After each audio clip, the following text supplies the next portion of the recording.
alkalommal pedig a Horváth-Pataki Edina a Köztét Egyesülettől jött el hozzátok. A Fenntarthatóság a hétköznapokban című előadását hallgassátok szeretettel.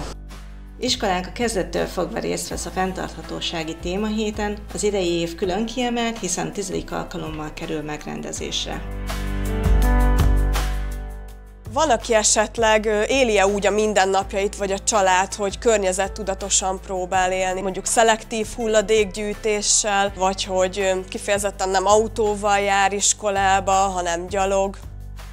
Takarékoskodtok-e bármivel is, ami a környezetvédelmet érintheti? Ledes körték, villanykörték használata? Figyeltek-e arra, hogy fogmosás közben ne folyjon a víz?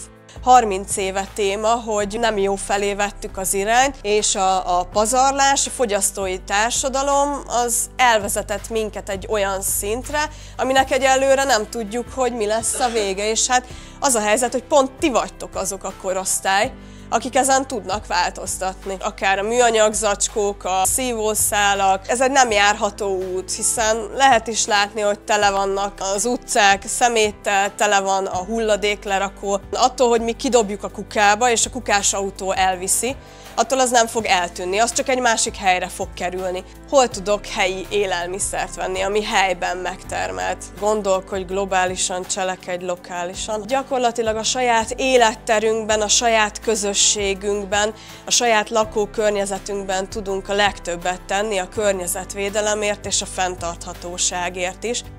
Ezek azok az alulról jövő kezdeményezések, ami nagyon-nagyon fontosak, és igenis, amik változással lehetnek. Kijelenthetjük, hogy a társadalom az így össze fog omlani. Nem kell megijedni, azért is fontos az edukáció, és azért is fontos ez a fenntarthatósági hét, hogy beszélgessünk róla, hogy ti is tisztában legyetek a következményekkel, és esetleg tudjátok azt, hogy ti, vagy otthon a család, vagy a barátok mit tehettek azért, hogy ez így működőképes legyen.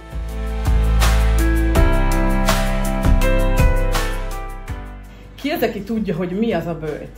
Vagy egyáltalán miért van ez? Vagy mi ennek a háttérsztoria, hogy van ilyen, hogy böjt? Szlaukó Bobáló evangélikus lelkész a zöld böjtről tartott előadást, amely mélyebb gondolatokat ébresztett a diákokban. Hamvazó szerdától indul, de hogy hol van a hamvazó szerda, az minden évben más. A holdhoz igazítják ezt, és 40 nap a böjt, és utána van húsvét. Az első a lemondás. Lemondani akár valamilyen olyan ételről, ami káros nekem, de szeretem, bármilyen édesség, cukor, liszt, vagy nem tudom még mit lehetne mondani, húsról is le lehet, de olyanról lenne érdemes, ami az egészségünket megőrzi, vagy ennek az ellentéte, beépíteni valami olyat az életembe, ami nem káros, de eddig nem volt benne, például mozgás, vagy nem tudom, nagyokat sétálunk, vagy barátunkkal, barátnőnkkel sokkal több minőségi programot csinálunk, tehát valamit beépíteni az életünkben. Miért kell zöldebbnek lenni?